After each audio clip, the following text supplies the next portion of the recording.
बिस्मिल्लाहिर्रहमानिर्रहीम। जी दोस्तों, तो आज हम स्टार्ट कर रहे हैं पहले चैप्टर से, जनरल साइंस एंड एबिलिटी के एस्ट्रोनॉमी।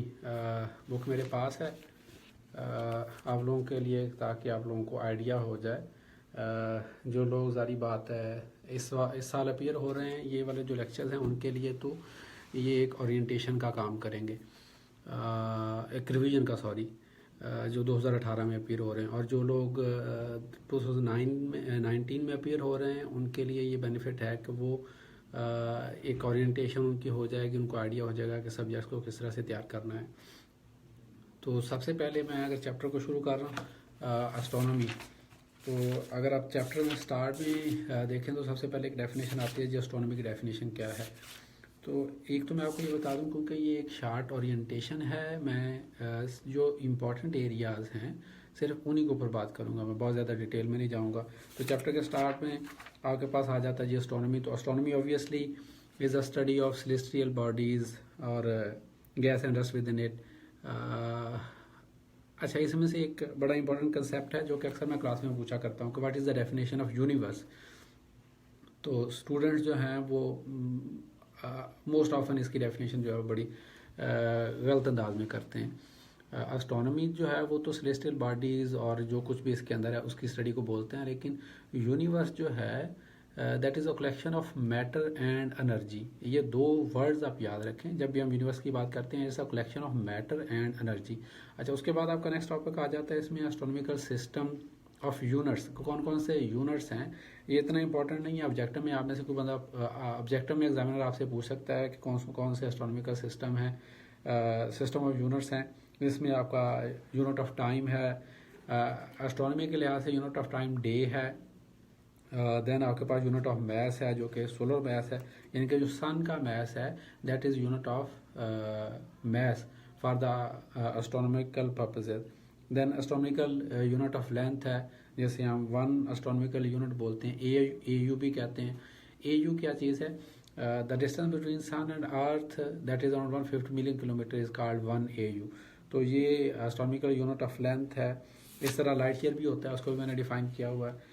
अब उसके बाद आपका नेक्स्ट टॉपिक आ जाता है जो कि बहुत ज़्यादा इंपॉर्टेंट है, that is called origin of universe and big bang theory. Big bang theory के मतलब पुराने पेपर्स में अक्सर क्वेश्चन आता रहा है। अच्छा, अब इसमें से जैसे मैं बिग बैंग को एक्सप्लेन करने लगा हूँ, तो सबसे पहले मैं एक कन्फ्यूजन आपको बता दूँ जो स्टूडेंट्स में पाई जाती है सबसे ज़्यादा बिग बैंग के मतलब। बिग बैंग के मतलब ये है कि स्टूडेंट्स समझते हैं कि that is that was kind of a big explosion. जब वो डिफाइन करते हैं कि what was the big bang, they say that it was a big explosion that happened around millions of years ago. So एक तो पहली बात है कि वो पॉइंट ऑफ टाइम क्या था जब ये बिग बैंग अकर हुआ एक्चुअली। तो इट्स अराउंड 10 की पावर 14, यू कैन से 14 बिलियन ईयर्स अगो ये वाला इंसिडेंट हुआ। कि अगर कोई बंदा कहे कि जी आपकी जो यूनिवर्स है उसकी लाइफ कितनी है, तो बिग बैंग है क्या? बिग बैंग के मतलब कहा जाता है कि जो यूनिवर्स थी वो एक बिल्कुल छोटे से स्पॉट में जमा थी। उस छोटे से स्पॉट के अंदर क्या हुआ कि जो इंटरनल फोर्सेस थी उनका इम्बैलेंस हुआ और यूनिवर्स अचानक से एक्सपैंड कर गई। दैट वाज सडन, और there is a word, technical word that is called accelerated expansion. तो यूनिवर्स अचानक से एक्सपैंड की बहुत स्पीड के साथ। इसकी स्पीड इतनी ज़्यादा तेज़ थी कि 10 की पावर -41 सेकंड में इसका साइज हमारे सोलर सिस्टम के साइज इतना हो गया था। तो that accelerated expansion is called a big bang. तो actually it is a expanding universe theory. तो एक साइंटिस्ट है जिसका नाम है फ्रेड हॉयल, वो इसको क्रिटिसिज्म के तौर पर जो है उसने इसको कहा कि ये कोई बहुत बड़ा धमाका था शायद, there was a big bang, तो इसका नाम जो है वो बिग बैंग फेमस हो गया। मैं इसकी एग्जांपल इस तरह से दिया करता हूँ कि जिस तरह इमरान खान को कुछ लोग कहते हैं जी तालिबान खान, ठीक है, तो Taliban Khan is not his name but वो फेमस हो गया इस नाम के साथ। तो इसी तरह big bang theory actually was the expanding universe theory, कि यूनिवर्स जो है वो एक्सपैंड कर रही है। अच्छा, फ्यूचर ऑफ यूनिवर्स के मतलब कुछ थ्योरीज हैं जिसको अगर आप नेक्स्ट देखेंगे मेरी बुक के पेज 26 के ऊपर, मैंने उसको 4 मॉडल्स में एक्सप्लेन किया हुआ है। क्लोज मॉडल है, फ्लैट मॉडल है, साइक्लिक मॉडल है, ओपन मॉडल है। ओपन मॉडल तो ये एक्सप्लेन करता है कि यूनिवर्स एक्सपैंड कर रही है, उसे एक्सपैंड करती ही जाएगी। और फिर जो आपका क्लोज मॉडल है वो ये कह रहा है कि यूनिवर्स एक्चुअली एक्सपैंड नहीं कर रही, rather universe is going to collapse, is contracting. ये किसी एक खास नुकते की तरफ क्या करती जा रही है, मूव करती जा रही है। Then there is a cyclic model.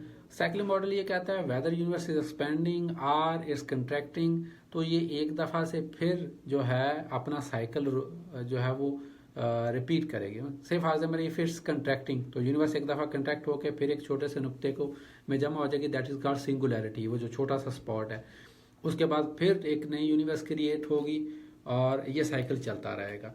फिर एक चौथा मॉडल है that is called flat model, या जिसे हम स्टैटिक स्टेट थ्योरी बोलते हैं। मैं ऐसे कहा करता हूँ स्टूडेंट्स के अंदर कि ये पाकिस्तानी मॉडल है, कि जिसको हम ये कहते हैं कि इसको कुछ भी नहीं होने वाला यूनिवर्स को, it will remain as it is. यानी कि यूनिवर्स जो है वो बिल्कुल फ्लैट है, ना ये एक्सपैंड कर रही है ना ये कंट्रैक्ट कर रही है, ठीक है। That is called expanding universe theory.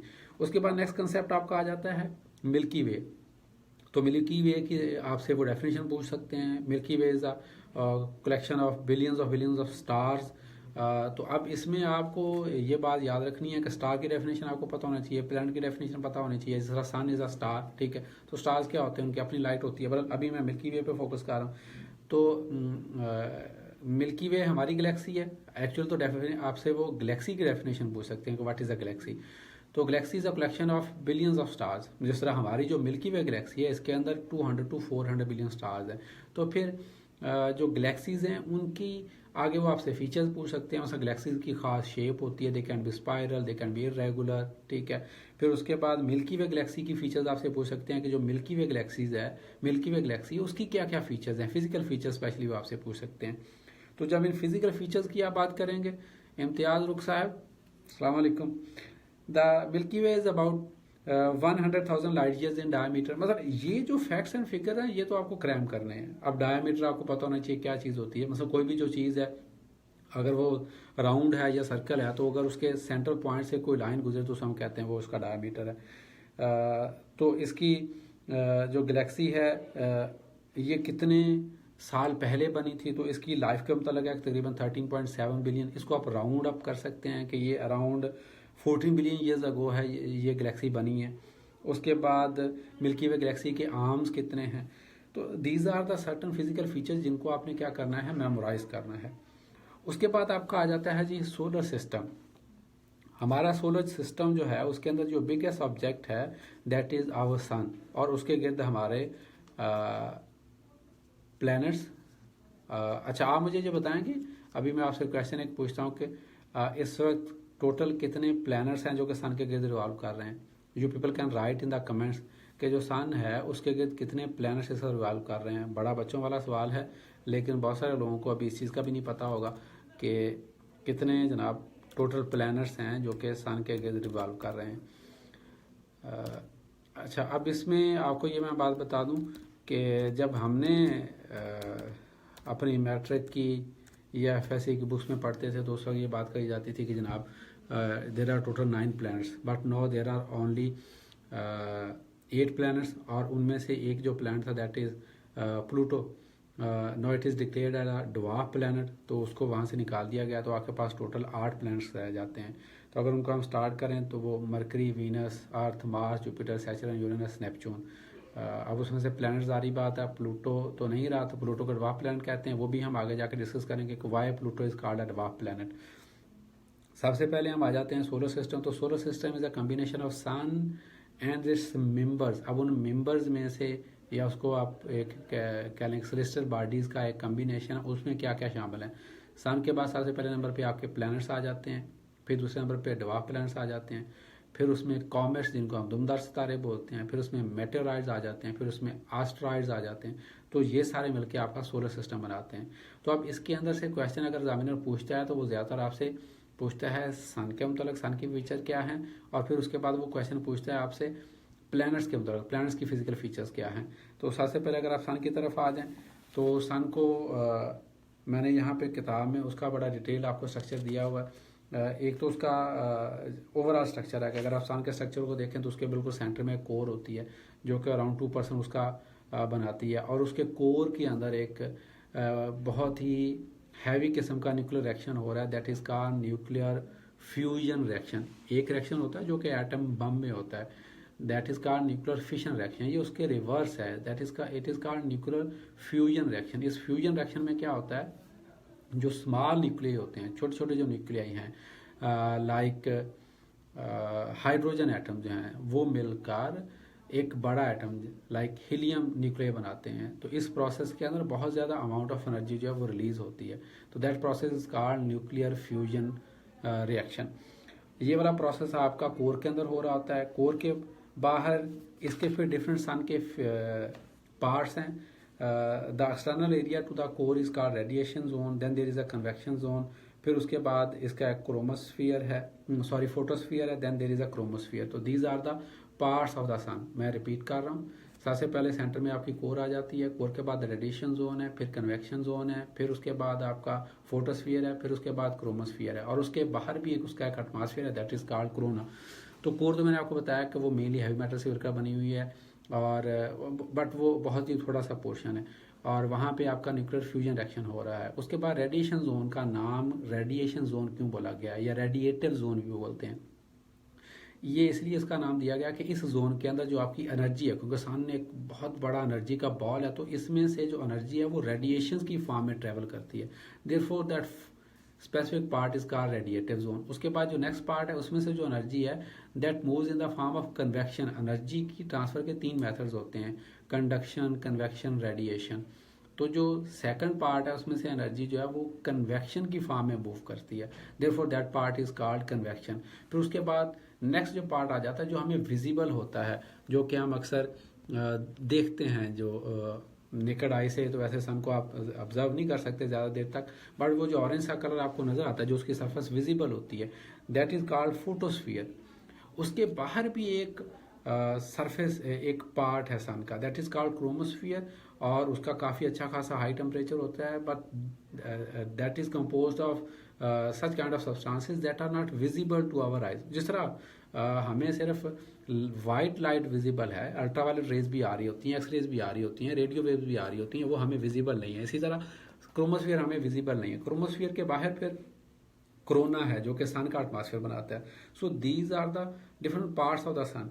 फिर उसके बाद आपके पास आ जाता है जनाब next important physical features of the sun. ये क्वेश्चन पेपर में कई दफ़ा आया, मैं साथ साथ आपको बताता जा रहा हूँ कि कौन सा पार्ट आपका इंपॉर्टेंट है और कौन सा इंपॉर्टेंट नहीं है। तो important physical features of the sun, मिसाल के तौर पर सन का डायमीटर कितना है, उसके बाद सन का मैस कितना है, सन का अर्थ से डिस्टेंस कितना है, सन का टेम्परेचर कितना है। मतलब सन के अगर टेम्परेचर की बात करें तो जो कोर है उसका temperature around 15 million degree centigrade है, और जो उसका सरफेस है उसका अराउंड 6000 डिग्री सेंटीग्रेड है। तो ये देखना है। उसके बाद डायमीटर यहाँ पे मैंने लिखा हुआ है आपका 8,70,000 माइल्स है। अच्छा, अब ये जो चीज़ें हैं ये आप बात याद रखें, इनको आपको क्रैम करना पड़ेगा। मतलब अक्सर स्टूडेंट क्वेश्चन पूछते हैं, सर क्या मुझे डेफिनेशंस को रटा लगाना है। जब आप में पेपर में साइंस के मतलब मैं स्पेशली आपको बता दूं, when examiner says define it means define. तो आपको एग्जैक्ट वर्ड्स के अंदर उस चीज़ को डिफाइन करना होता है, इसलिए सर्टन डेफिनेशंस को आपको क्रैम करना पड़ेगा, इस फॉर श्योर। इसमें मतलब कोई और दूसरी राय है ही नहीं। उसके बाद जो इसके फिजिकल फीचर्स हैं, मैं जो यहाँ पे बात बताने लगा था, you can memorise them in 1 unit either. आप उसको किलोमीटर्स में या उसको आप माइल्स में आप मेमोराइज कर लें, लेकिन याद रखें कि पेपर के अंदर जब एमसीक्यूज होते हैं तो एमसीक्यूज के अंदर एग्जामिनर आपसे माइल्स के अंदर भी पूछ सकता है, किलोमीटर्स के अंदर भी पूछ सकता है। तो ये इतना सा यहाँ पे थोड़ा सा प्रॉब्लम होता है कि भाई आप जो है अगर वो आपसे पूछ ले तो फिर आपको कन्वर्जन यूनिट्स का पता होना चाहिए। कभी अगर किलोमीटर के अंदर फिगर दिया हुआ तो उसको माइल्स के अंदर कैसे कन्वर्ट करना है। पर इंपॉर्टेंट फिजिकल फीचर से मतलब होता है कि ये लेंथ, मैस, टेम्परेचर, डायमीटर, इस तरह की जो चीज़ें हैं, these are called physical features. ठीक है, तो इसके मतलब अक्सर क्वेश्चन आ जाता है। 2000 आई थिंक 13 या 14 में मुझे याद है कि पूरा 10 नंबर का सवाल 10 पॉइंट से। अब अगर किसी ने तो इसको क्रैम किया हुआ तो वो 10 के 10 आपके 100% आपके जो है वो सिक्योर पॉइंट्स होते हैं, यानी कि उसमें कोई एहतमाल ही नहीं है कि आपका कोई उसमें से मार्क लूज हो जाए। तो फिर इसका डेंसिटी है सन की, जिस तरह 1.41 ग्राम पर सेंटीमीटर क्यूब इसकी डेंसिटी है। Every subject has every matter you can से सब्सटेंस हैज़ अ डेंसिटी। जिस तरह पानी है उसकी डेंसिटी 1 होती है, तो हम नॉर्मली चीज़ों की डेंसिटी को पानी से कंपेयर करते हैं। जिस चीज़ों की डेंसिटी पानी से ज़्यादा होगी इसका मतलब है वो हैवियर होंगी, जिन चीज़ों की डेंसिटी पानी से कम होगी इसका मतलब है वो लाइटर होंगी। मतलब एयर जो है उसकी डेंसिटी बहुत कम है, वो लाइटर है। अर्थ जो है, अगर हम प्लैनेट्स की बात करें तो सबसे ज़्यादा डेंसिटी जो है वो अर्थ की है, तो it is called the most dense planet. तो these are the different features, physical feature, diameter, mass, उसके बाद टेम्परेचर, फिर कंपोजिशन। सारे की कंपोजिशन 74% हाइड्रोजन है, 24% हीलियम है और 2% हैवी मेटल्स है। डेंसिटी आपको बता दी मैंने, टेम्परेचर आपको उसका मैंने पहले बता दिया आपको, ठीक है। डिस्टेंस फ्रॉम द अर्थ कितना 150 मिलियन किलोमीटर है, ये मैं आपको पहले बता चुका हूँ। अब उसके बाद आपका आ जाता है जी प्लैनेट्स। ये सबसे मुश्किल जो बच्चों को लगता है कि प्लैनेट्स को किस तरह से याद करना है। मैं यहाँ पे थोड़ा सा स्लो जाऊँगा ताकि आप लोगों को ज़रा चीज़ों की अच्छी तरह से समझ आ जाए। अगर आपके पास बुक हो तो आपके लिए ज़रा आसान हो जाएगा, या वैसे अगर आप कहीं टेबल पर ड्रॉ करना चाहें तो आप ड्रॉ कर सकते हैं। अगर हम डायग्राम में देखें, अगर आपके पास कोई भी प्लैनेट्स का चार्ट हो, तो जो सन के गिर्द प्लैनेट्स हैं उनको दो हिस्सों में डिवाइड किया जा सकता है। जो पहले 4 प्लैनेट्स हैं उनको हम इनर प्लैनेट्स बोलते हैं, जिस तरह मरकरी हो गया, वीनस हो गया, अर्थ हो गया और मार्स हो गया। पहले 4 planets, these are called inner planets. अच्छा, फिर उसके बाद जो उसके बाहर वाले, उनके बाद वाले जो 4 प्लैनेट्स हैं, जिसमें आपका Jupiter, Saturn, Uranus and Neptune आ जाता है, those are called outer planets. पहले 4 वालों को मैंने क्या बोला, इनर।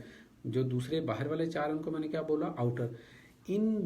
इनको अगर हम 2 ग्रुप्स के अंदर डिवाइड कर दें तो आपका काम बहुत आसान हो जाता है, क्योंकि जो पहले 4 हैं उनकी फिजिकल फीचर्स बाहर वाले 4 से बहुत डिफरेंट है। मैं छोटी छोटी एग्जांपल देता हूँ। बाहर वाले जो 4 हैं बहुत बड़े हैं साइज के अंदर, therefore they are called Jovian planets, Jupiter like. Therefore they are called superior planets, कि वो साइज में बहुत बड़े हैं। जो अंदर वाले हैं वो बहुत छोटे हैं, therefore they are called inferior planets, कि वो छोटे हैं साइज के अंदर। फिर जो अंदर वाले हैं, इन सब के ऊपर माउंटेन्स हैं और इनके ऊपर वैलीज हैं, ठीक है, यानी कि इनका ये डोमिनेंट फीचर है, ठीक है। तो therefore they are called terrestrial planets, यानी कि उनके ऊपर लैंड फीचर जो है बहुत विजिबल, प्रोमिनेंट हैं। अच्छा, जो बाहर वाले प्लैनेट्स हैं उनकी एक फीचर है कि उनके गिर्द गैस के क्लाउड्स हैं, बड़े थिक क्लाउड्स हैं गैसेस के, ठीक है। तो इस वजह से दे आर कॉल्ड गैसुअस प्लैनेट्स। तो अब ये आपको वाजे फीचर इसमें नजर आती जाएगी। अच्छा, फिर अंदर वाले जो 4 प्लैनेट्स हैं, क्योंकि उनके गिर्द गैसुअस क्लाउड्स नहीं हैं, उनकी डेंसिटीज बहुत ज़्यादा हाई हैं, they are high density planets. मतलब सबसे ज़्यादा हाई डेंसिटी अर्थ की है, फिर इस तरह मार्स की भी काफ़ी हाई डेंसिटी है। जो बाहर वाले हैं वो बहुत लो डेंस है। इवन को जो सैचरन है वो इतना लो डेंस है कि उसकी डेंसिटी 0.71 है। कहा जाता है कि जो सैचरन है अगर उसको किसी बहुत बड़े समंदर के अंदर रख दिया जाए तो वो सैचरन पानी के अंदर फ्लोट करेगा, क्योंकि उसकी डेंसिटी पानी से भी क्या है, कम है। फिर उसके बाद आ जाता है रोटेशन एंड रेवोल्यूशन। रोटेशन क्या होती है कि हर ऑब्जेक्ट, जिस तरह आप गेंद को स्पिन करते हैं तो गेंद अपने गिर्द घूम रही होती है, दैट इज कॉल्ड रोटेशन। तो जितने भी प्लैनेट्स हैं इनकी रोटेशन भी हो रही होती है, यानी कि ये अपने गिर्द भी घूम रहे होते हैं और फिर सन जो है उसके गिर्द भी घूम रहे होते हैं, ठीक है।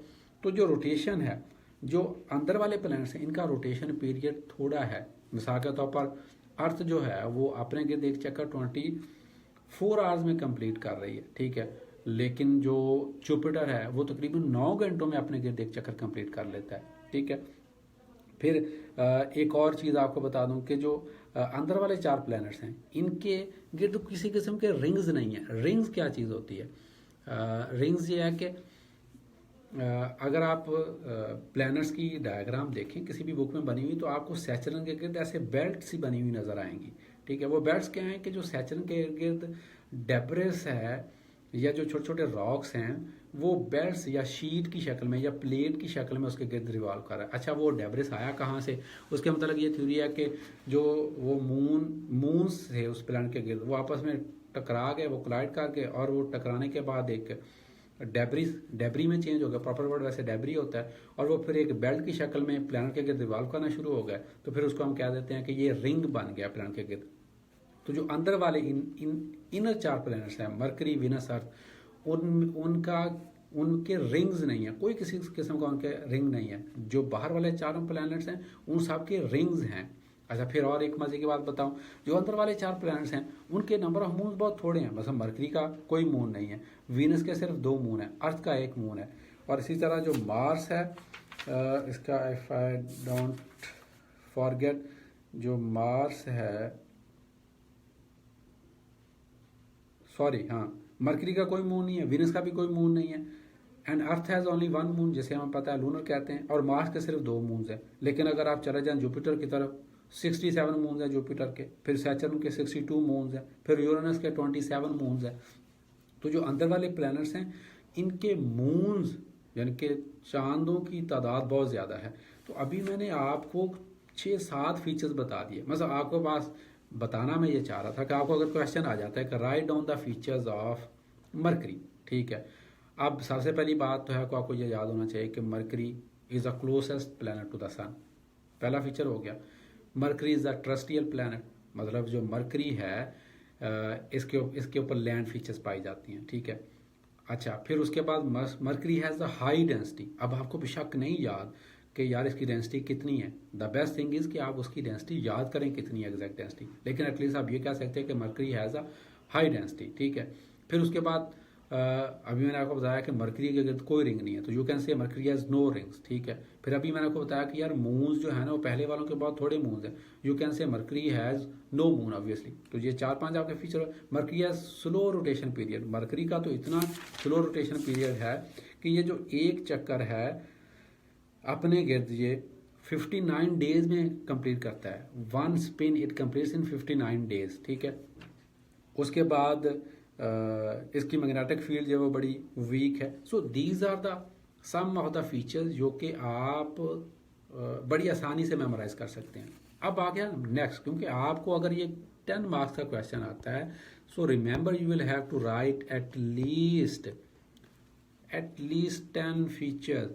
Rather, if there are 10 marks, you have to write at least 12 or 13 features to score the exact 10 marks. अच्छा, इसके मैं मुतलक भी आ जाता हूँ कि आपकी प्रेजेंटेशन किस तरह की होनी चाहिए। एक बात याद रखें कि अभी एग्ज़ाम में लोगों का स्कोर बहुत थोड़ा आया है, उसमें एक वजह तो मैं जो आपको सिंपल सी बात बताऊँ, लोग साइंस को बहुत बहुत ही लाइट ले रहे हैं, ठीक है। कि यार वो इसमें इतने से नंबर हैं जी, 60 नंबर, 50 नंबर इसके हैं जी, 40 नंबर इसके हैं, ठीक है। और एक तो ये था कि अच्छा राइटिंग मटेरियल या अच्छा रीडिंग मटेरियल भी अवेलेबल नहीं था।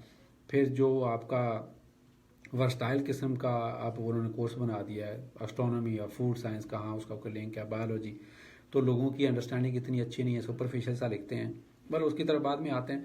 तो अभी यह है कि अगर आपने अब इसको फिजिकल फीचर्स को याद कैसे करना है, कुछ फीचर्स तो हमने बता दी क्योंकि बड़ी जनरल है, जिससे आपकी एक बेस बन जाएगी। बाकी आपको चीज़ों को रट्टा लगाना है।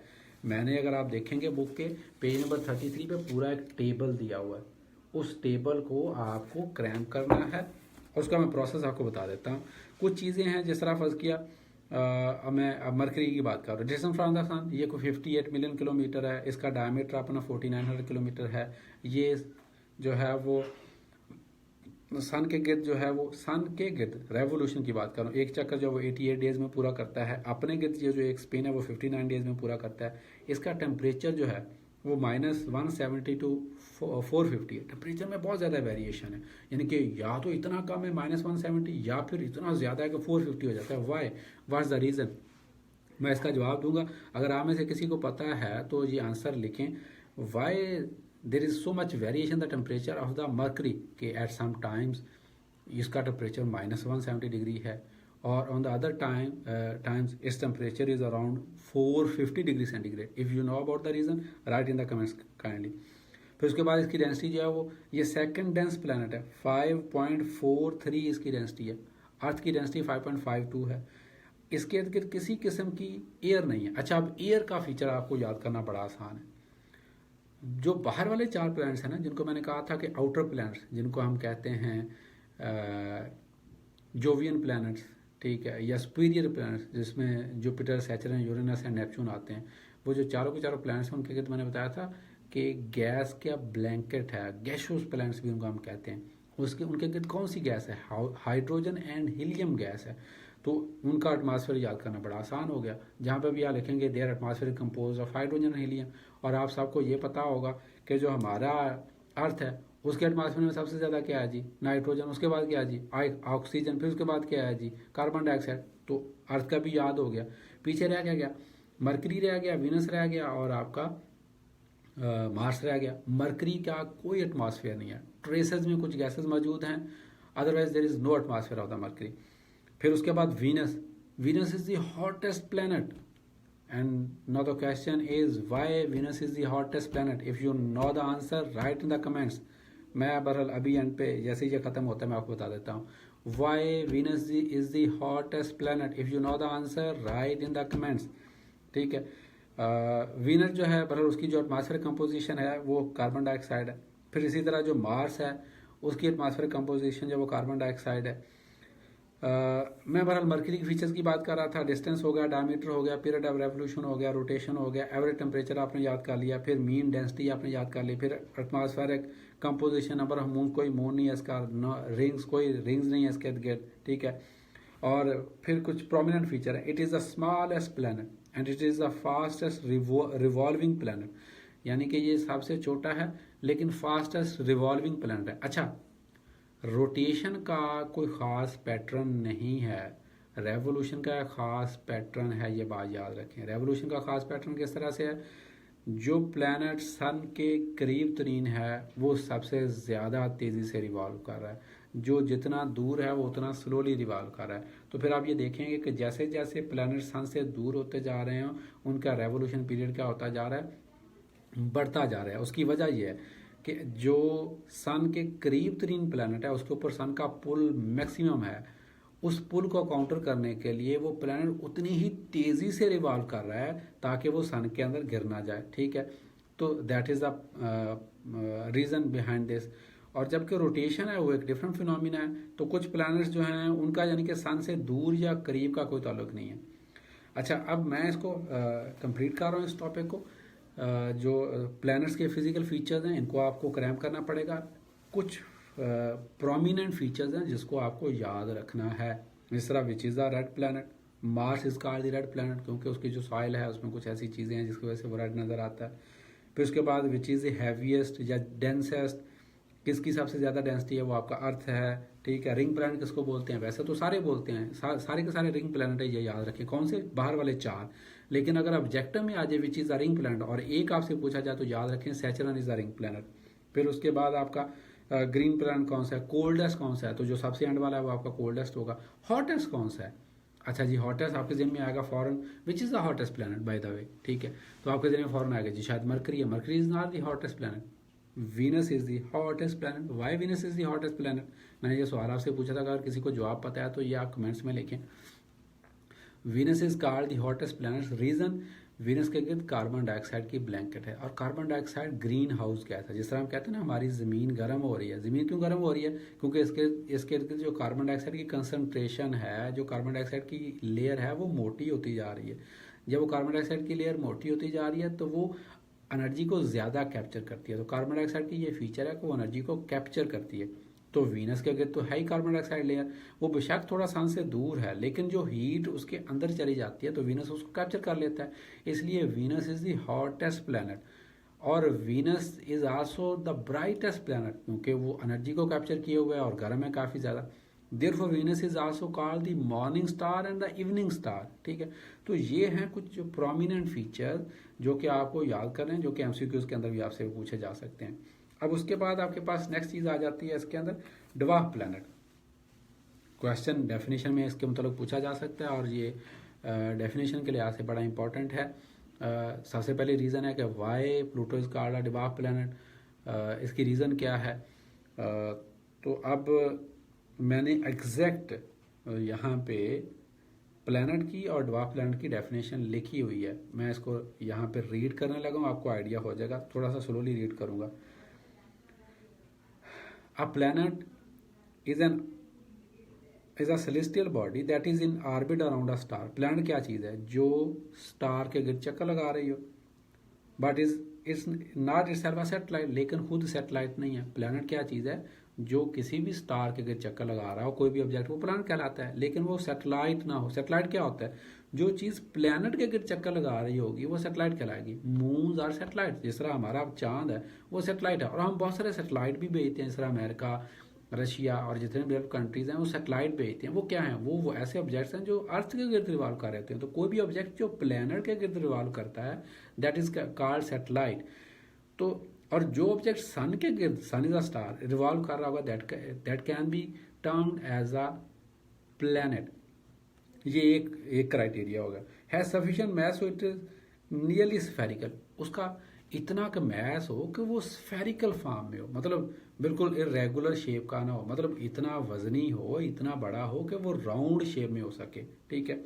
और third criteria has clear the neighbourhood around its orbit, और जिस ऑर्बिट में, जिस दायरे में वो सन के चक्कर लगा रहा है वो दायरा साफ होना चाहिए। साफ होने से क्या मुराद है? मतलब उसमें कोई और ऑब्जेक्ट ना मूव कर रहा, मतलब उसकी इतनी ग्रेविटेशनल पुल होनी चाहिए कि वहां पे अगर कोई और ऑब्जेक्ट है तो उसके ऊपर उसका इन्फ्लुएंस होना चाहिए, और वो जो ऑब्जेक्ट है या तो वो इसका सैटेलाइट बन जाए या वो फिर ऑब्जेक्ट उसके रास्ते से हट जाए। अच्छा, जब हम डवार्फ प्लैनेट की डेफिनेशन करते हैं तो डवार्फ प्लैनेट के फीचर्स हम देख लेते हैं। ये भी सेलेस्टियल बॉडी है that is in orbit around the sun or a star, ये भी स्टार के गिर्द घूम रहा है, यहाँ तक कोई मसला नहीं है। Has sufficient mass so it is nearly spherical in shape, इसका भी तकरीबन इतना का मैस होता है कि ये राउंड और स्फेरिकल इन शेप होता है। Has not clear the neighbourhood, तीसरा क्राइटेरिया, प्लैनेट का नेबरहुड, प्लैनेट का ऑर्बिट क्लियर होता है, उसके अंदर कोई और चीज़ नहीं होती रास्ते में। बट जो डवार्फ प्लैनेट है उसका ऑर्बिट क्लियर नहीं होता है। Has not clear the neighbourhood, उसके अंदर और बहुत सारे ऑब्जेक्ट होते हैं जिनके ऊपर डवार्फ प्लैनेट की ग्रेविटी का कोई इफेक्ट नहीं होता। So that is the third criteria that become the reason to expel the Pluto from the class of planets. So Pluto is no more a planet, Pluto is a dwarf planet. Reason क्या हुई कि Pluto के अगर आप path को देखें, अगर आपके पास डायग्राम पड़ी हुई हो, तो जो प्लूटो है वो जब सन के चक्कर लगाता है आप देखेंगे कि वो एक वक्त आता है नेपच्यून से भी बाहर निकल जाता है, नेपच्यून से भी परे हो के फिर अंदर को आता है, ठीक है। तो याद रखें सन के गिर्द जो नेपच्यून से बाहर वाला एरिया है ना, उसको हम क्यूपर बेल्ट ऑब्जेक्ट बोलते हैं। क्यूपर, KUIPER, क्यूपर बेल्ट या ट्रांस नेपच्यूनियन बेल्ट। उस बेल्ट के अंदर बहुत सारे ऐसे ऑब्जेक्ट्स हैं जो कि अभी अननोन हैं, सारे क्लासीफाई नहीं हुए। जब प्लूटो उधर जाता है उन ऑब्जेक्ट्स को, तो वो जो वाला एरिया है उन ऑब्जेक्ट्स के ऊपर प्लूटो की ग्रेविटी का कोई इफेक्ट नहीं है। तो वो जो नेबरहुड है, साइंटिस्ट कहते हैं कि दैट इज नॉट क्लियर, जिस नेबरहुड में आपका प्लूटो ट्रेवल कर रहा है। Therefore they declared it a dwarf planet. और एक और बात यहाँ पे याद रखें, Pluto is not the only dwarf planet. There is a Ceres, there is a Eris, there is a Makemake. There are other different. There are Ceres, Pluto, Haumea, Makemake and Eris. और भी dwarf planets मौजूद हैं। तो तकरीबन कोई यहाँ पे 5 का मैंने नाम लिखा हुआ है, ठीक है, जिनमें से सबसे ज़्यादा जो फेमस आपका कह लें वो प्लूटो ही है। तो ये तो ड्वार्फ प्लैनेट की जनाब डेफिनेशन हो गई, जो कि पेपर में आने के बहुत ज़्यादा चांसेस होते हैं। फिर उसके बाद आपका आ जाता है जी नेक्स्ट फीचर, आपका मून। हमारे मून का जनाब नाम क्या है? सारे मून तो कहते हैं ना चंदा मामू, ठीक है। तो what's the name of the scientific name, क्या है हमारे मून का? You can write in the comments what is the scientific name of the moon. It is called Luna, therefore we called it lunar month और lunar calendar, ठीक है। तो जनाब moon जो है इसकी फ़िज़िकल फीचर्स भी आपने याद रखनी है पेपर में। अब मैं ये चैप्टर तकरीबन ख़त्म करने वाला हूँ। सन की फ़िज़िकल फीचर्स पूछी जा सकती हैं, बहुत इंपॉर्टेंट है। बिग बैंग थ्योरी पे क्वेश्चन पूछा जा सकता है, बहुत इंपॉर्टेंट है। मशहूरी साहब वेलकम। उसके बाद सोलर एंड लूनर एक्लिप्स के मतलब क्वेश्चन पूछा जा सकता है, बहुत ज़्यादा इंपॉर्टेंट है। तो ये प्लैनेट्स के फिजिकल फीचर्स और प्लैनेट के मतलब क्वेश्चन पूछा जा सकता है। और ये चैप्टर को आपने अच्छी तरह से याद करना है, अच्छी तरह से क्रैम करना है। ये ना सिर्फ आपको साइंस में, बात याद रखें जितने भी 100 मार्क्स के आपके पेपर्स आते हैं, ये मतलब असिस्टेंट डायरेक्टर IBA का हो गया, या पुलिस में सब इंस्पेक्टर या इंस्पेक्टर की पोजीशंस आती हैं, ठीक है। कोई भी 100 मार्क्स का पेपर है, आई डोंट थिंक सो कि उसमें वो एग्जामिनर जो है वो एस्ट्रोनॉमी के रिलेटेड क्वेश्चन ना पूछे या ज्योग्राफी के रिलेटेड क्वेश्चन ना पूछे, ठीक है। तो MCQs में इसके मतलब बहुत सारे क्वेश्चन पूछे जाते हैं। बड़ा प्लैनेट कौन सा है, गर्म प्लैनेट कौन सा है, मॉर्निंग स्टार कौन सी है, इवनिंग स्टार कौन सा है, ठीक है। तो ये चीज़ें आपको क्रैम करनी पड़ेंगी। तो अभी मून के फीचर्स के मतलब आ जाएं जी। मून का टेम्परेचर कितना है, मून का सन से अर्थ से डिस्टेंस कितना है, इसका ग्रेविटेशनल पुल बहुत कम है, 1/6 ऑफ द अर्थ है, यानी कि अर्थ से 6 गुना कम है क्योंकि इसका साइज़ बहुत छोटा है, ठीक है। और मून की अपनी रोशनी कोई नहीं है, ये बात याद रखें। मून सन की लाइट को रिफ्लेक्ट करता है, लेकिन वो लाइट रिफ्लेक्ट होकर अर्थ तक कितनी देर में पहुंचती है, 1.3 सेकंड में पहुंचती है, ठीक है। और अगर वॉल्यूम के लिहाज से इसको देखें तो मून जो है वो 1/4 of the size of the अर्थ है, यानी कि ज़मीन का 1/4 तकरीबन वो बनता है, अगर वॉल्यूम के लिहाज से इसको हम अगर देखते हैं इसका, ठीक है।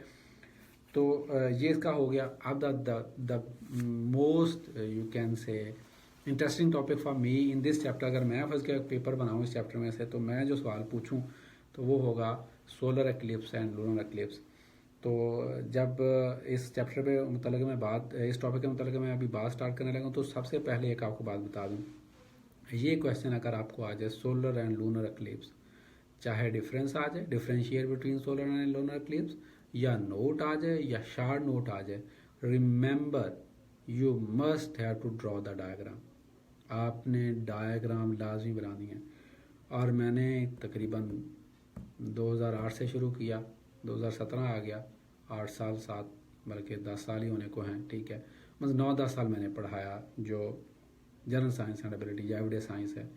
और कभी कोई ऐसी क्लास नहीं थी कि जिसमें 100% लोगों ने, around 40-50% people draw this diagram wrong.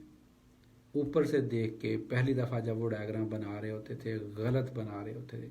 खुली किताब से मैं बता रहा हूँ, जबकि मैं यानी कि वाइट बोर्ड पे या ब्लैक बोर्ड पे उनको मैंने डायग्राम ड्रॉ भी कर दिए, फिर स्टिल वो ये डायग्राम जो है वो गलत ड्रॉ कर रहे होते। तो ये डोंट थिंक कि ये जो डायग्राम है, ये वाली जो है जी, कि ये बहुत आसान है, ये स्पेशली जो ऊपर वाली डायग्राम है, ठीक है। तो इस डायग्राम को प्रैक्टिस करें।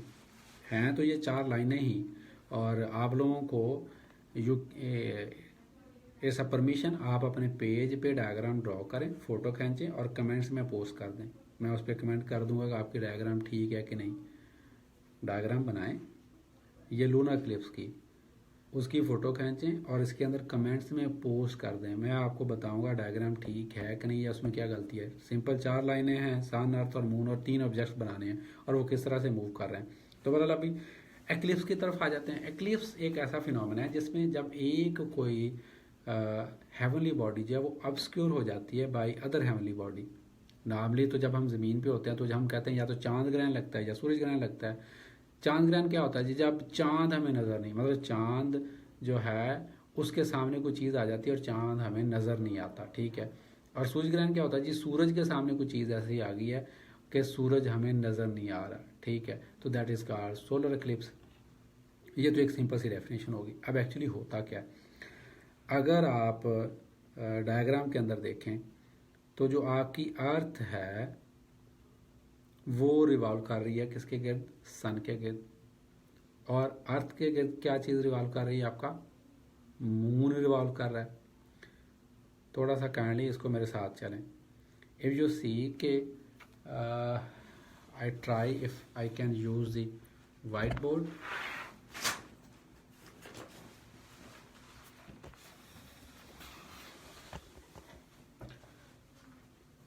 आप लोगों को नज़र आ रहा होगा होपफुली।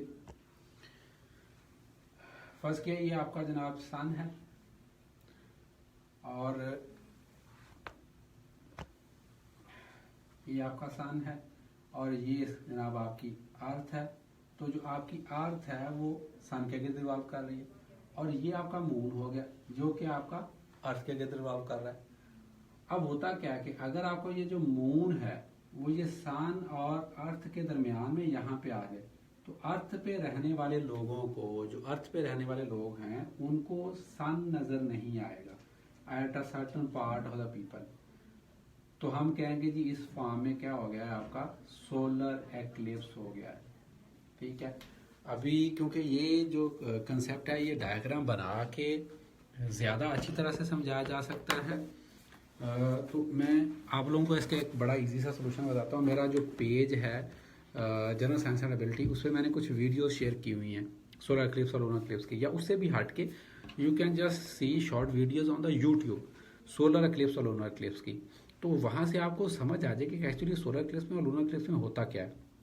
मैं सोलर एक्लिप्स आपको पहले एक्सप्लेन करता हूँ।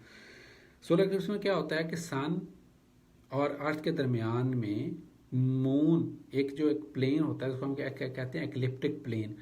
मून दरमियान में आ जाता है तो होता क्या है कि जो सन की लाइट है वो डायरेक्टली अर्थ तक नहीं पहुंच पाती, और at some parts of the earth वो सन का कुछ एरिया ब्लॉक हो जाता है। तो जो एरिया सन का ब्लॉक हो जाता है, जिन ज़मीन के ऊपर जिन जगहों पे, हम वहाँ पे कहते हैं जी सोलर एक्लिप्स हो गया, ठीक है। इस तरह लूनर एक्लिप्स में क्या होता है, आपको मैंने बताया था कि मून की अपनी रोशनी तो कोई नहीं है। अब क्या है कि मून दूसरी साइड पे चला गया, दरमियान में अर्थ आ गई। अगर आप डायग्राम में देखें तो सन की रोशनी, सोर्स ऑफ लाइट अगेन ये सन की रोशनी मून पे नहीं पहुंच पाती, क्योंकि दरमियान में अर्थ ने उसको ब्लॉक कर दिया, ठीक है। जब अर्थ ने उसको ब्लॉक कर दिया है तो सन के ऊपर कोई लाइट नहीं पहुंच पा रही, तो सन से जो रोशनी जा रही है वो मून पे नहीं पहुंच पा रही, ठीक है। तो अर्थ ने सन की लाइट को ब्लॉक कर दिया है, तो मून आपका ऑब्स्क्योर हो जाता है, मून डार्कर हो जाता है। तो हम उसको कह देते हैं कि ये लूनर एक्लिप्स हो गया। इसके लिए मैंने इसको बहुत अच्छे तरीके से यहाँ पे वैसे बुक में डिफाइन किया हुआ है, बट आई वुड से कि यहाँ पे ये थोड़ा सा मतलब ये टॉपिक अलहदा से ही इस टॉपिक को डिफाइन करने के लिए क्लास में आपको वीडियो से या डायग्राम से एक्सप्लेन करना पड़ता है, तो फिर ज़्यादा इजी हो जाता है। बट फिर उसके बाद थोड़ा ये तो इसकी डेफिनेशन होगी।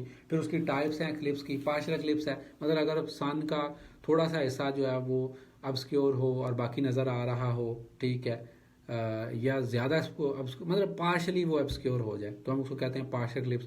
टोटल एक्लिप्स क्या है, सन टोटली आपको नज़र ही ना आए, तो उसको हम कहेंगे टोटल। अच्छा, अब ये टोटल सोलर एक्लिप्स भी हो सकता है, टोटल लूनर एक्लिप्स भी हो सकता है, और इसी तरह पार्शियल सोलर एक्लिप्स भी हो सकता है और पार्शियल लूनर एक्लिप्स भी हो सकता है। तो ये आगे एक्लिप्स की टाइप्स हैं। मसलन जो लूनर है उसकी पार्शियल लूनर एक्लिप्स और टोटल लूनर एक्लिप्स मैंने आपको बता ही दिया। उसके बाद पेनम्ब्रल। अब जब सन की हम एक्लिप्स की बात करते हैं तो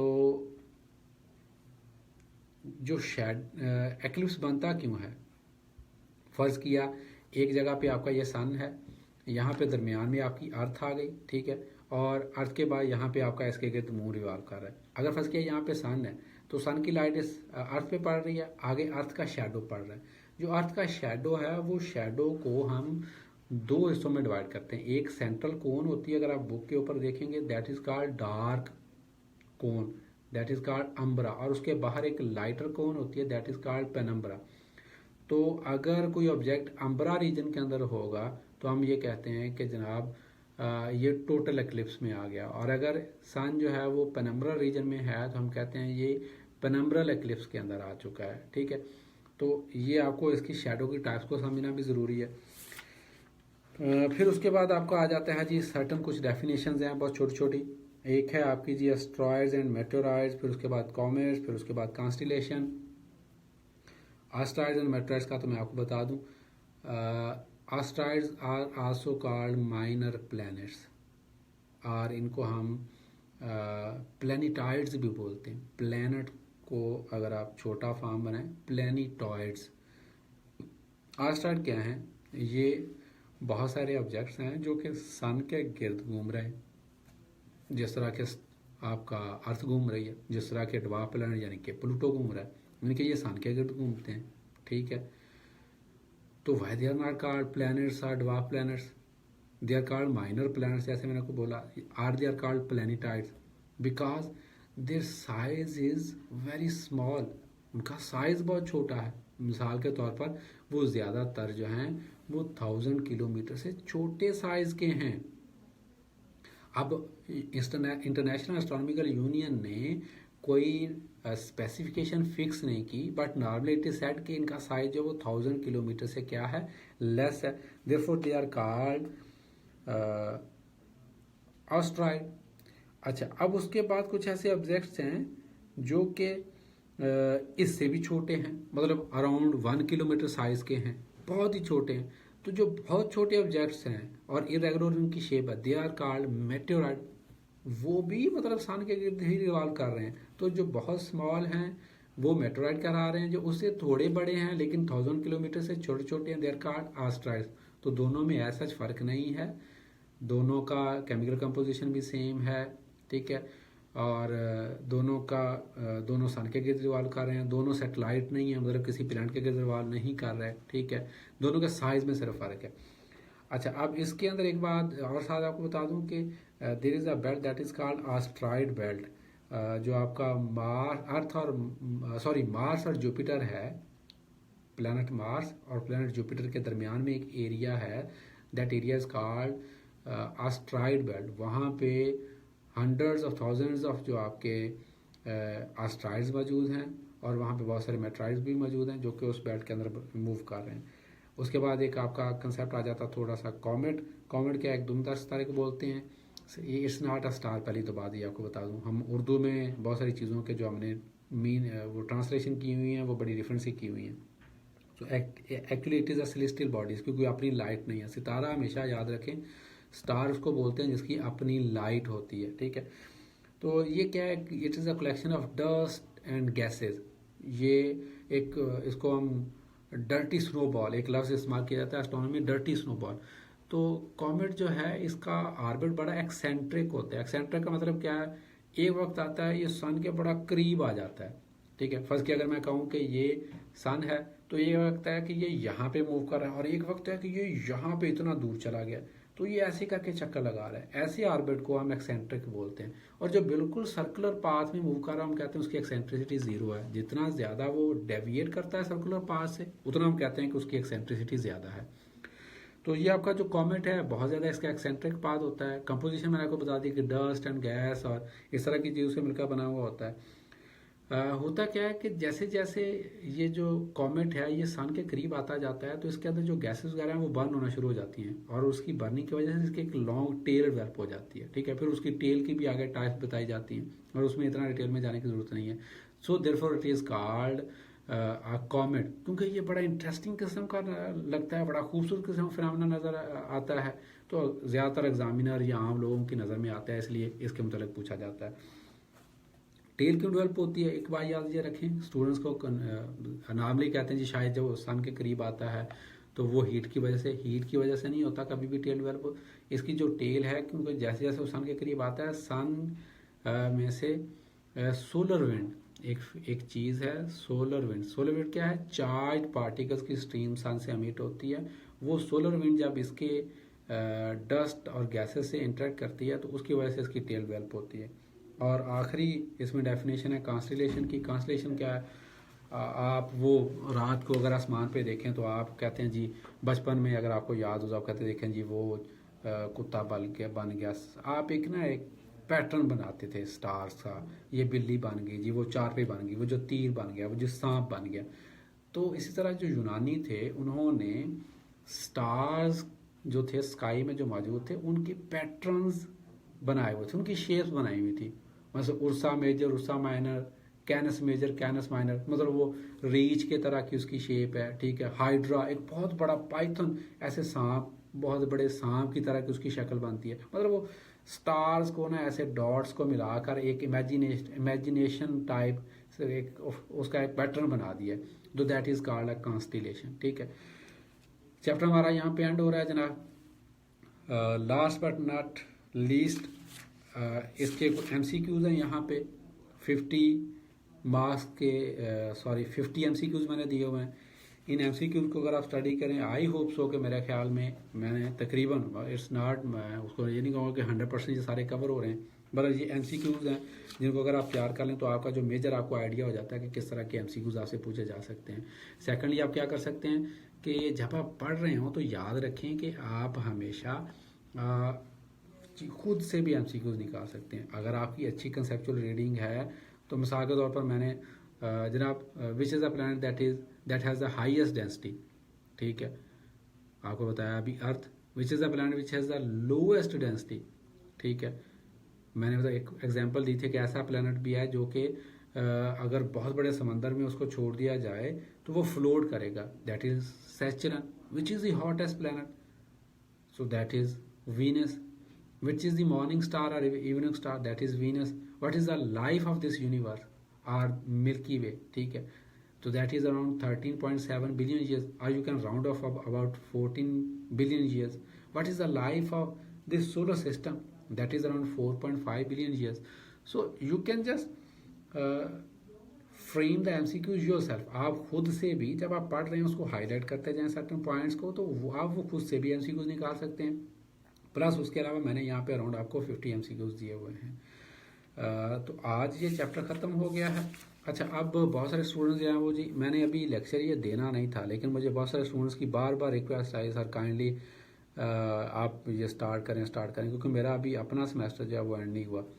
मेरा एक 2 नवंबर को एग्ज़ाम है, एक 13 नवंबर को एग्ज़ाम है, फिर अभी डेडलाइन है 2 असाइनमेंट्स की. उससे पहले एक 30 अक्टूबर को है, एक 6 अक्टूबर को है. तो अच्छा खासा मतलब उसमें वर्क करना पड़ता है. यहाँ पे वो पाकिस्तान वाला काम नहीं ना कि आपने जो असाइनमेंट है बस ठीक है जी कॉपी पेस्ट करके आपने जमा करवा दी.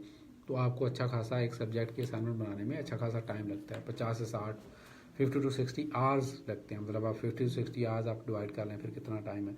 बाकी भी काम आपने करने हैं, क्लासेस भी पढ़नी है, सारा कुछ करना है. तो मैंने वो स्टूडेंट्स की रिक्वेस्ट पे बार बार मैंने कहा चलें यार पहला लेक्चर तो देता हूँ, और मैं जैसे जैसे I will find time, I will start giving lectures. तो आप जो ग्रुप में है द CSS क्लब, उसमें फॉलो करते रहें, जो अपडेट मैं करता रहूँगा. सेकेंडली, बार बार स्टूडेंट पूछते हैं क्या मेरी बुक जो है ये सफिशेंट है जी. देखें, एक तो पहली बात ऑब्वियसली मेरी अपनी किताब है, तो मैं तो कभी भी नहीं कहूँगा कि ये जनाब इनसफिशिएंट है, बट स्टिल मैं कभी भी मशवरा अमानत होती है, उसमें ख़यानत नहीं करनी चाहिए. आपका सारा कोर्स कवर कर रही है. और जब मैंने ये किताब बनाई थी, मैंने कश्मीरी साहब की, डोगर्स की, ठीक है, या जितनी भी मार्केट में उस वक्त साइंस की बुक्स अवेलेबल थी, मैंने सारी बुक्स परचेज़ की थी, और मैंने देखा था तमाम बुक्स के अंदर क्या खामियां हैं, कहाँ कहाँ से उन्होंने चीज़ें ली हुई हैं, कौन कौन से एरियाज़ ग्रे हैं जिनको ऊपर उन्होंने वर्क नहीं किया हुआ. उन तमाम चीज़ों को मैंने कवर किया था. और इसमें स्पेशली ये बात याद रखें कि ये वाला जो एडिशन है, अक्सर एक कमेंट मिलता है कि जी वो सर का जो जनरल एबिलिटी वाला पोर्शन है जी वो इतना स्ट्रॉन्ग नहीं है इस बुक के अंदर. ये वाला जो आपका मैं जो आपको शो कर रहा हूँ पिक्चर, इस वाले एडिशन में आपका जनरल एबिलिटी 100% कवर्ड है, 100%. अच्छा, उसमें मैंने अपनी तो एफर्ट की ही की. सर मियाँ गुलाम कादर, आप उनसे पूछ सकते हैं, उनका इनपुट है इस बुक के अंदर काफ़ी ज़्यादा. और सर असद अजीज़, लाहौर के अंदर ये 2 बंदे हैं, दोनों जो कि आपके जनरल एबिलिटी के अंदर बहुत बड़ा नाम है. इन दोनों की कंसल्टेशन से मैंने जनरल एबिलिटी का जो पोर्शन है उसको प्रिपेयर किया है. अच्छा, अब उसमें प्रैक्टिस में हो सकता है, क्योंकि जनरल एबिलिटी के लिए तो आपको पूरी इतनी मोटी बुक्स हैं जो सिर्फ जनरल एबिलिटी पे लिखी हुई हैं. तो आपको मैंने फर्ज किया अगर वो लॉजिकल रीजनिंग है, ठीक है, या एनालिटिकल रीजनिंग के क्वेश्चन हैं, तो मैंने 10-10 एग्जाम्पल्स दी हुई हैं. तो there can be hundreds of example. आपको एक समझ आ गई कि यार ये टाइप है, ठीक है, कोडिंग और डी कोडिंग की टाइप है कि आपने लेटर्स को ABC जो है फर्ज किया अगर बटरफ्लाई जो है वो उसको कोई ख़ास कोड में चेंज किया हुआ तो बताएं लॉकर जो है या बैग क्या बनेगा, फिर बैग का कोड क्या बनेगा. तो मैंने वहाँ पे 10 एग्जांपल्स आपको दी हुई हैं. Now you can practice. अब आप इंटरनेट पर सर्च कर सकते हैं coding and D coding examples, ठीक है, तो आपको वहाँ पे बेशबहा उसके एग्जाम्पल्स मिल जाएंगी. प्रैक्टिस के लिए आपको ऑब्वियसली इंटरनेट पे जाना पड़ेगा, ठीक है. बुक सफिशिएंट है, चीज़ें वहाँ से आप फॉलो करें. मैंने हद्दुल वसा कोशिश की है कोई चीज़ उसमें से मिस ना हो. बट स्टिल एक बात याद रखें, CSS का कोई कोर्स लिमिटेशन नहीं होती है. एग्जामिनर की अपनी मर्जी होती है, वो कोर्स के अंदर से कहीं से भी कोई चीज़ पूछ सकते हैं. आप स्टैटिस्टिक्स, बेसिक स्टैटिस्टिक्स पूछनी है. अब एग्जामिनर ने पिछले साल differentiate between histogram and pictogram, अब 2 के ये FSC लेवल का क्वेश्चन है, ठीक है. बट अक्सर आप देखेंगे कि बहुत सारे लोग समझते हैं कि यार इसकी ज़रूरत नहीं है, क्योंकि अगर आपको हिस्टोग्राम और पिक्टोग्राम की बात करनी है तो पहले आपको फ्रिक्वेंसी टेबल्स का पता होना चाहिए. फ्रिक्वेंसी टेबल्स के बाद फिर हिस्टोग्राम कैसे बनाते हैं, फिर पिक्टोग्राम कैसे बनाते हैं, फिर उसमें आपको डिफ्रेंशिएट करना है. तो भी एग्जामिनर क्वेश्चंस तो कहीं से भी पूछ सकता है. But still I can claim कि आपका जो पिछला पेपर था आपके क्वेश्चंस पूरे के पूरे इसमें से कवर होते थे, यानी कि आपका क्वेश्चन मिस नहीं होता था. 100% आप अपना पेपर इस बुक के अंदर से सॉल्व कर सकते थे. तो जनरल एबिलिटी पे भी मैं आऊँगा, मेरे पास इतना टाइम है. अब 1 by 1 मैं चैप्टर को कवर करता जा रहा हूँ। आज ये चैप्टर कवर किया, होपफुली हो सकता है कल, आई एम नॉट कमिटिंग, हो सकता है कल मैं नेक्स्ट चैप्टर कवर करूँ। बेटर ये है कि आप थोड़ा सा खुद इस चैप्टर को देख के पहले आएँ, ताकि आपके जो क्वेश्चंस हैं उनको मैं ड्यूरिंग दिस सेशन रिप्लाई कर सकूं। जो भी आपके सवालात हैं इस चैप्टर के मतलब स्पेसिफिकली, वो कमेंट्स में लिखते जाए, मैं उसको रिप्लाई करता जाऊंगा, ठीक है। और फिर हम कोई एक्सरसाइज इस तरह की भी शुरू कर लेंगे कि मैं एक स्पेसिफिक क्वेश्चन दे दिया करूंगा, आप कमेंट्स में उसका आंसर देते जाएं, उसको मैं वहीं पे चेक करता जाऊंगा। And it's all free, kindly, मेरा इसमें मतलब कोई फाइनेंशियल इंटरेस्ट नहीं है। लेकिन एक थोड़ी सी रिक्वेस्ट, ये मतलब यही चैप्टर मैं क्लास में 2 या 3 लेक्चर्स में पढ़ाता था, यहाँ पे मैं आपको हाफ आवर में ख़त्म करवा रहा हूँ। तो डोंट एक्सपेक्ट कि मैं बहुत ज़्यादा डिटेल में जाऊँगा, इसलिए मैंने इसको नाम दिया है रिवीजन और ओरिएंटेशन। मतलब जिन लोगों ने मेरे से पहले पढ़ा हुआ, जो मेरे पुराने स्टूडेंट्स हैं, उनके लिए ये बहुत अच्छी रिवीजन हो जाएगी, और जिन्होंने अभी 1.5 ठहर के अटैम्प्ट देनी है, उनके लिए ओरिएंटेशन हो जाएगी कि भाई कौन कौन सा सवाल किस तरह से तैयार करना है। फिर वो एडिशनल रिसोर्सेज भी देख सकते हैं, इंटरनेट कंसल्ट कर सकते हैं, यूट्यूब सर्च कर सकते हैं, ठीक है। तो that's all from my side. One last announcement, आज मशहूरी साहब जो हैं वो शाम को अराउंड 6 PM सिंधी पे बात करेंगे। तो काइंडली जिन लोगों का सिंधी रखने का प्लान है, specially all the friends from Sindh, ठीक है, वो अपने दोस्तों को भी बताएं।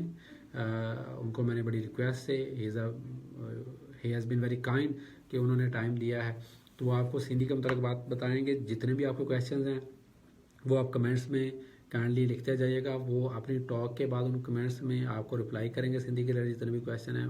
He is a very renowned person, Sindhi पे उनकी बहुत अच्छी ग्रिप है, बहुत अच्छा उन्होंने 93 मार्क्स, मतलब अनइमेजिनेबल, इतना अच्छा उन्होंने स्कोर किया हुआ है इसके ऊपर। He is the author of the Sindhi books. तो उस लेक्चर को लाजमी अटेंड करें जितने भी सिंध के दोस्त हैं। एंड वन लास्ट थिंग, ये जितने भी लेक्चर्स हो रहे हैं, मैंने फ़र्ज़ किया ऐसे पे लेक्चर सैयद नासिर जमाल ने, फिर फातिमा ने लेक्चर दिया, फिर अभी अमानुल्लाह गोंदल देगा ऐसे पे लेक्चर, फिर IR पे मैंने लेक्चर रखा था वकास इकबाल का, फिर उसके बाद आसिफ मलिक साहब ने लेक्चर दिया। I am searching another faculty, ठीक है। बट आपको यहाँ पे एक बात बता दूँ, मैं किसी ख़ास एकेडमी को प्रमोट नहीं कर रहा, प्लीज़, ना मेरा ये पर्पज़ है। मैं इस प्लेटफॉर्म को ओपन करना चाह रहा हूँ, बल्कि आप अगर किसी स्पेसिफिक टीचर का लेक्चर रखवाना चाह रहे हैं तो मुझे रिक्वेस्ट भेजें। लेकिन अब हो सकता है कुछ टीचर जो हैं वो एग्री ना करें, जैसा रज़िया आबदी, तो there are certain teachers they will not agree, वो सोशल मीडिया इस्तेमाल ही नहीं करते। बट जो मेरी एक्सेस में हैं, जिनको मैं अप्रोच कर सकता हूँ, मैं कोशिश कर रहा हूँ, वो किसी एकेडमी से है, वो इंडिविजुअल पढ़ा रहा है, मुझे से कोई गर्ज नहीं, वो किस में है, ऑफिसर्स में है, वो ओडेसी में है, वो IR फॉर CSS में है, वो कहीं भी है, वो पैरागॉन एकेडमी में पढ़ा रहे हैं, वो नोवा में पढ़ा रहे हैं, मेरे लिए सब मुफ्त हैं, वो लावी में पढ़ा रहे हैं, ठीक है। मैं उनको इंगेज कर रहा हूँ आपके लिए फ्री ऑफ कॉस्ट, वो आपको ओरिएंटेशन दे रहे हैं, ठीक है।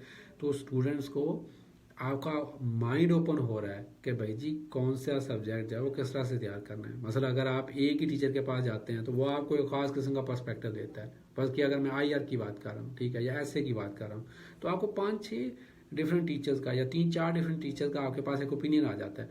No, you are yourself wise enough, आप डिसाइड करें कि भाई मैंने कौन सी स्ट्रेटजी अपनानी है, ये A टीचर वाली या B टीचर वाली या C टीचर वाली स्ट्रेटजी अपनानी है, मैंने कौन सी बुक्स पढ़नी है, या अगर मैंने एकेडमी को ज्वाइन करनी है तो मैंने कौन सी एकेडमी को ज्वाइन करना है, ठीक है। So I am not promoting a specific academy या स्पेसिफिक टीचर। मैं तो जितने भी लोग हैं उन सबको इस क्लब पे लेता हूँ, इस फोरम पे लेता हूँ, ताकि आपको एक्सेस हो, you can decide it in a better way, ठीक है, कि आपने किसको ज्वाइन करना है। आज के लिए इतना ही काफ़ी। कोई भी आपके कमेंट्स हों, क्वेश्चन हों, तो काइंडली कमेंट्स में लिखिएगा और दुआ में याद रखिएगा। ओके, अल्लाह हाफिज़।